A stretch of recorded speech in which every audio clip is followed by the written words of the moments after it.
Welcome everybody. Thank you so much for being here. Can everybody hear me? Yes! Yeah? Okay. For those of you who are tourists or visitors, welcome to Chinatown. Welcome to this address. It was at one time 751 Sacramento. This is the birthplace of Wong Kim Ark, who is an important man. You can learn why today. My name is Justin Hoover. I represent the Chinese Historical Society of America. And we are honored to be here today with some of our amazing elected officials, who we'll introduce in a moment, and other nonprofit leaders, as well as the artists who are involved in painting this.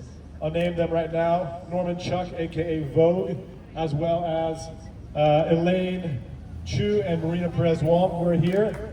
Round of applause. This mural itself represents the community collaborations and partnerships that we have put together to get into the specific, site-specific history of Chinatown. This is not generic history. This is who lived here, when, and why were they important, and how does that continue to affect the lives of all Americans today? How do the gains created and produced by Chinese Americans reverberate today to create gains for all Americans? I would like to introduce our collaborator, Annie from CAA, and I'd like to pass the mic to her. Thank you all. CHSA is proud to be here in collaboration with all of our partners, including CAA and the CCBA, which we'll have speaking shortly. Thank you, Annie. Thank you so much. 大家好，我叫李森森，我是华人权益促进会的政策主任。Good morning, everyone. My name is Annie Lee, and I work at Chinese for Affirmative Action, or CAA. We are a proud co-sponsor of this mural and today's event. As Justin talked about, Chinatown is important. Place-based work is important because this place is home to not only Wong Kim Ark, who affirmed birthright citizenship in the 14th Amendment. Chinatown's also home to Mamie Tate, who fought against school segregation. Yik Wo, Chinese laundries that gave meaning to equal protection. In 1974, CAA organized monolingual Chinese school children, and we opened the door and said that language rights are civil rights inside and outside of classrooms. Chinatown and Chinese Americans have long been activists to expand civil rights, not just for our community, but also for our Black, Latino, and Indigenous brothers and sisters. That interracial solidarity is needed more than ever because the federal attacks from this administration are relentless. Just yesterday, we had 2 horrible cases come from the court. And CAA stands with our Haitian and Syrian brothers and sisters who have built lives here thanks to TPS. We stand with asylum seekers who want to come to the United States for a better life, just like all of our parents and grandparents. And we wait now for a Supreme Court decision on birthright citizenship.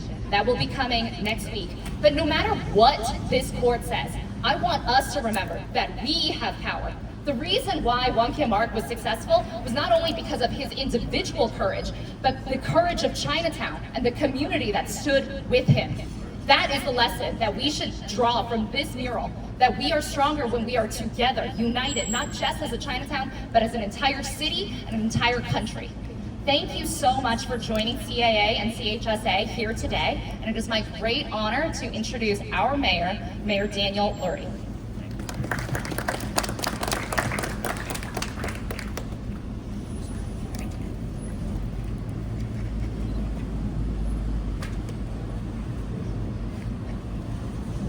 First, I want to thank my good friend Peretti, thank you. Justin, thank you for your leadership and for bringing us together today.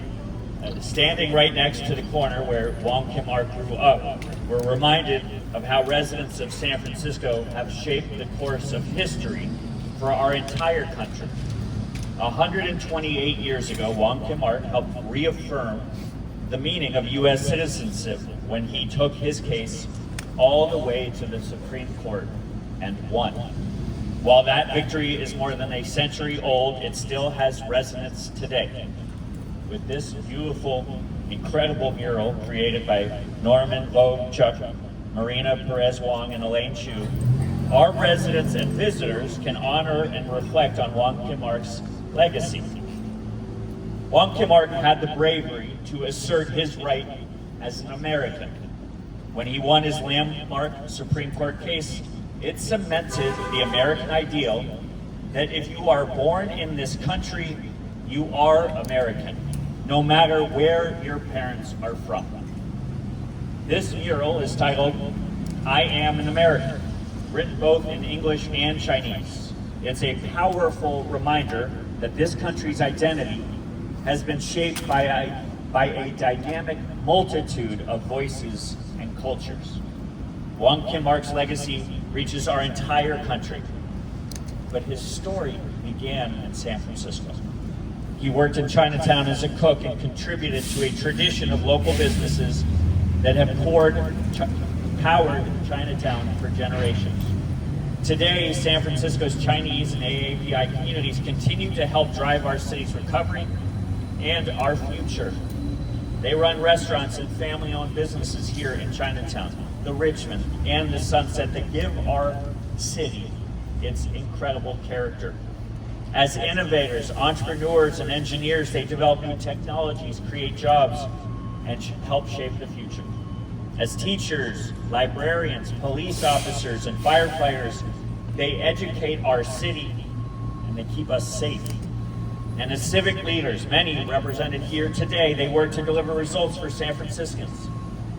Wong Kim Ark gives the next generation and all of us an example of how to contribute to a brighter future.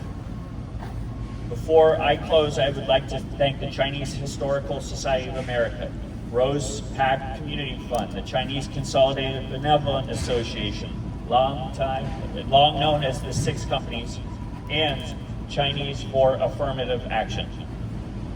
As we stand before this mural, we reaffirm our commitment to Wong Kim Ark's legacy and the broader immigrant communities that help make San Francisco the city that we all know and that we all love so dearly.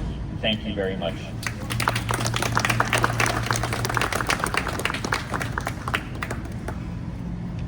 Thank you very much, Mr. Mayor. Next, we would like to invite Senator Wiener up to give his speech. Thank you so much.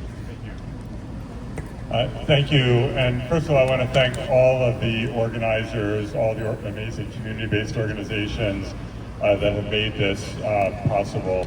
To remember our history here in Chinatown and in San Francisco, and never to forget the incredible gift that Wong Kim Ark provided to our country by showing that leadership and just saying, no, I'm not going to let you do this to me and to my community. And it takes courageous leaders, just normal people who stand up and exercise courage and leadership. That's how civil rights progress. And that's what happened here in San Francisco more than a century ago. You know, we need to be very, very clear what this is about. We know that immigrants make our community and our country stronger. Immigrants have always, back to the very beginning, made our nation better and stronger.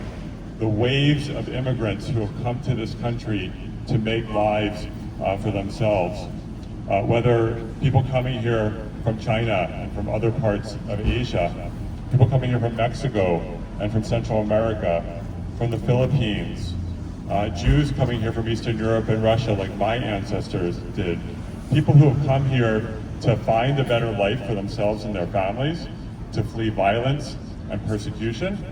And immigrants come here and they raise their kids here and they work and they start businesses and they move into leadership roles, and they always, always make our country better.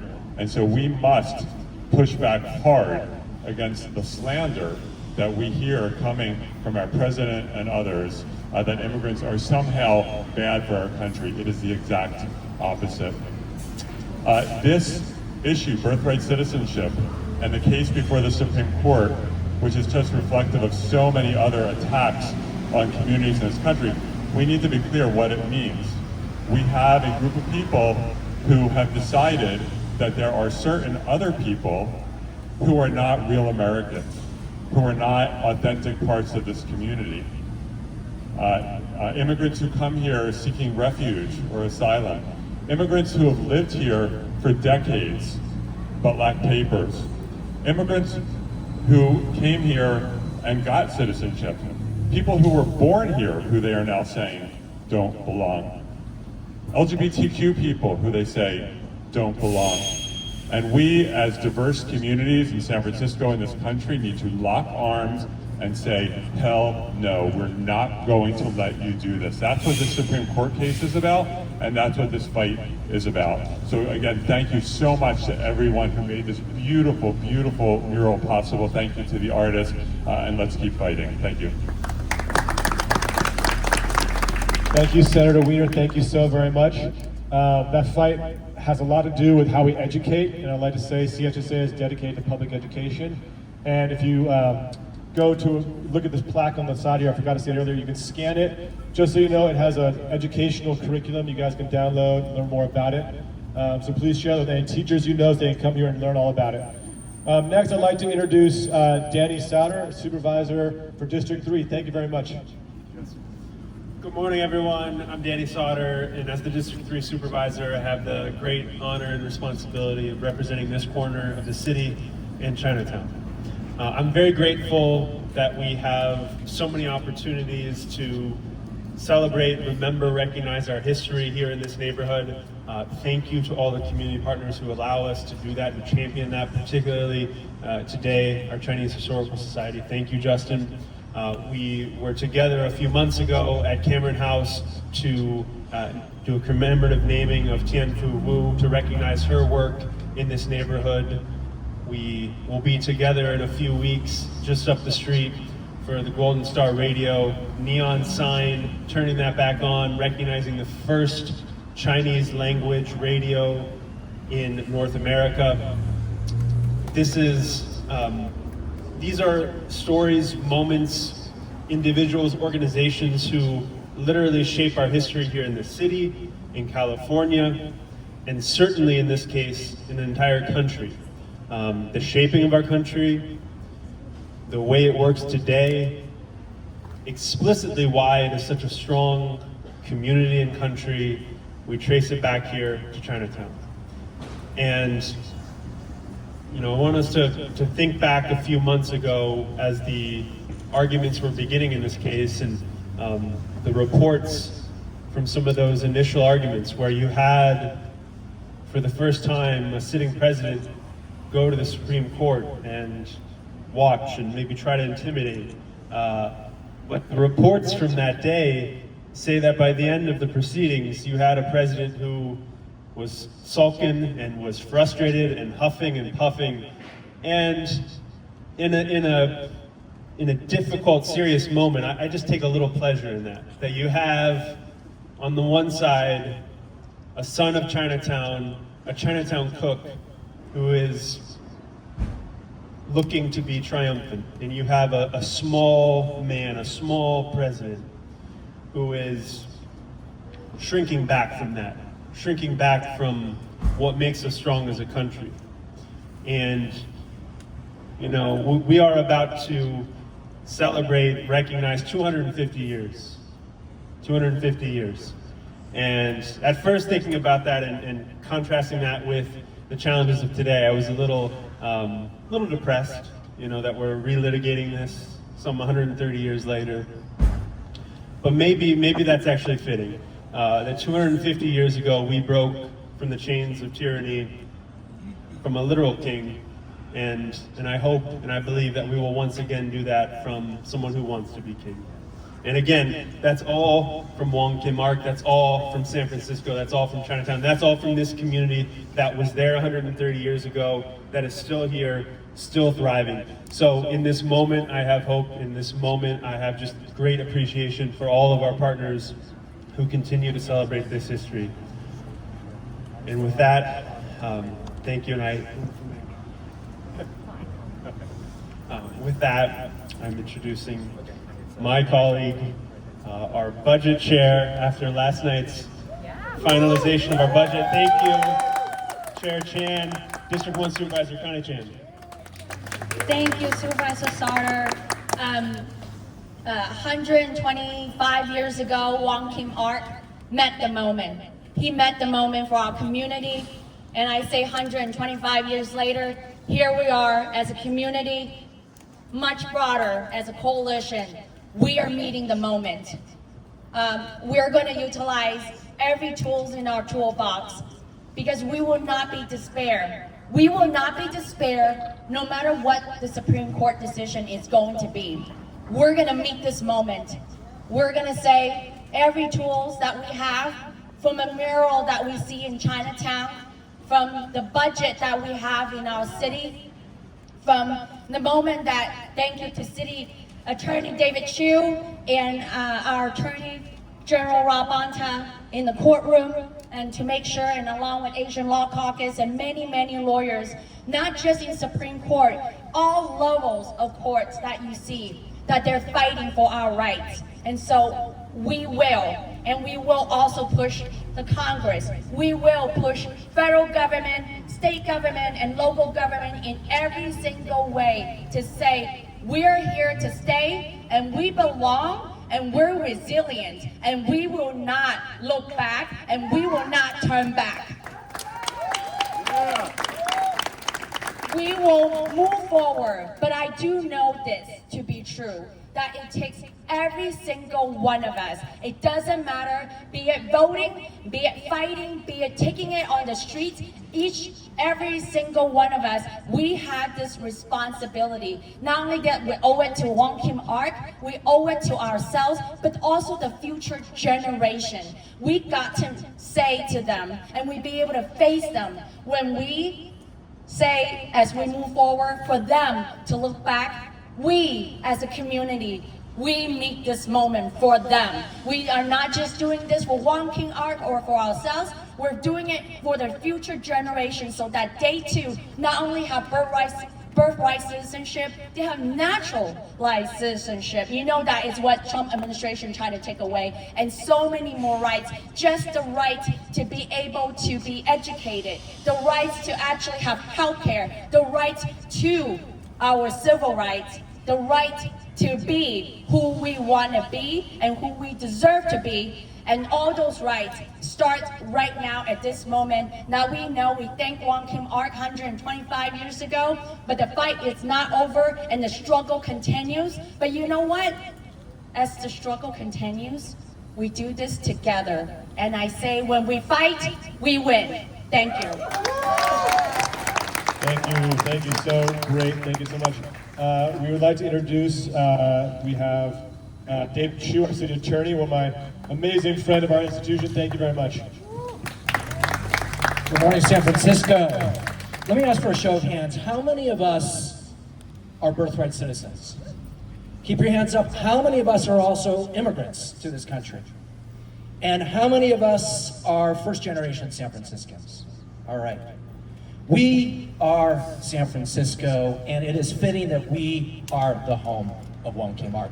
I'm going to share for a moment why, of the thousands of cases our office has been involved in, why our case that is defending the legacy of Wong Kim Ark is so personally significant to me. First and foremost, the story of birthright citizenship is the story of San Francisco. From this place, from humble roots, this young man took on state-sanctioned persecution, and he became an icon of constitutional courage. He inspired an entire generation of our community to stand up and fight for our rights.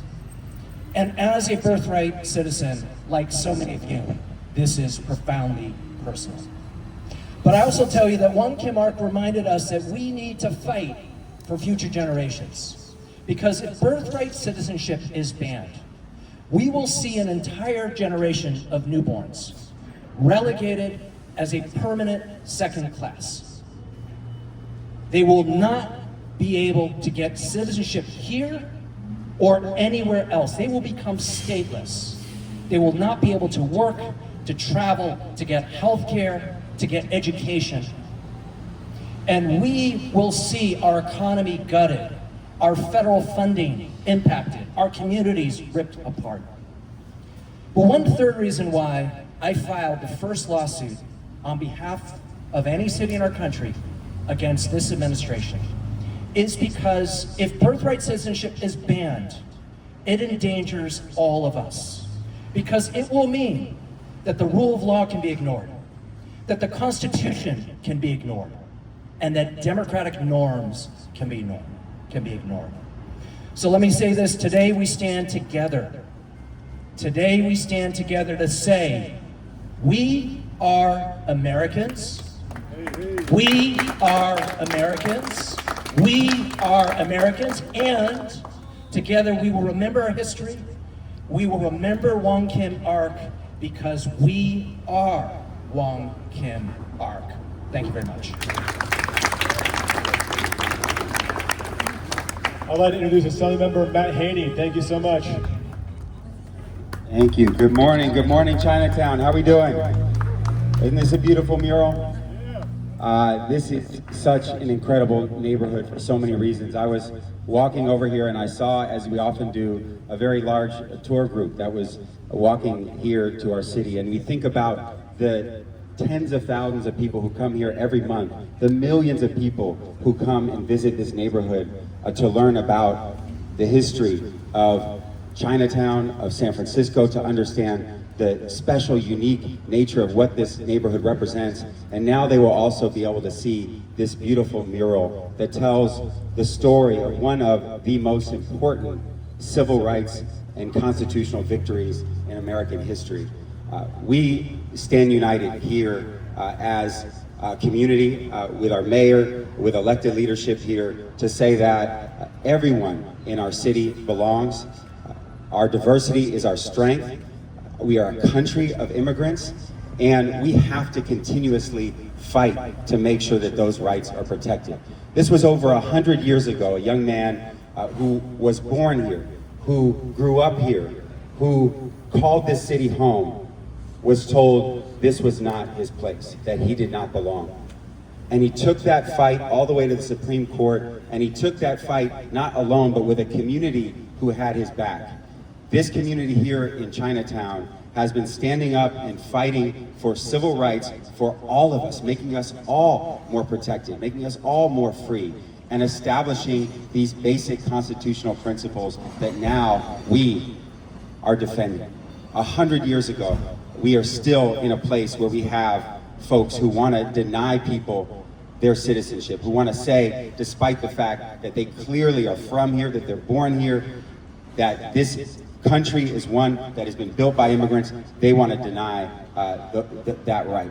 And so I'm so grateful for Chinese for Affirmative Action, for the Chinese Historical Society, for the six companies, for the Rose Pack Community Fund, for the artists, for everyone coming together, not only to say, we're going to tell this story, we're going to share this history, but we're also going to fight like hell to make sure that we defend what this represents and what he had to fight for, and make sure that today nobody is denied their right to citizenship, nobody's denied their right to belonging in this country of immigrants and in this city that they call home. Thank you all, and thank you for doing this, and thank you for this mural. It's beautiful. Thank you, Assemblymember Haney. Thank you all so much. Thank you, electeds, for all of your guidance and leadership. We are really honored to have you here and to support this. We'll be moving into a photo op with our elected officials for right now, and then we'll be moving into a section of our community leaders, which is vital.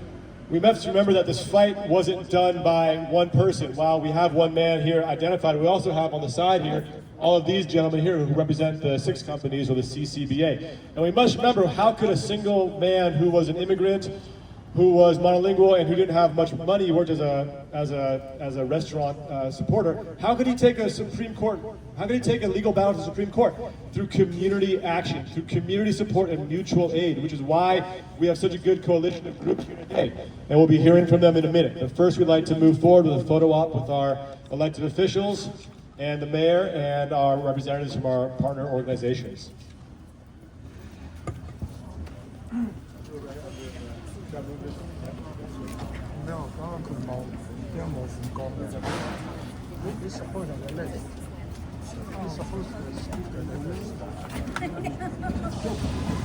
I think they're going to have speakers for the community speakers, yeah.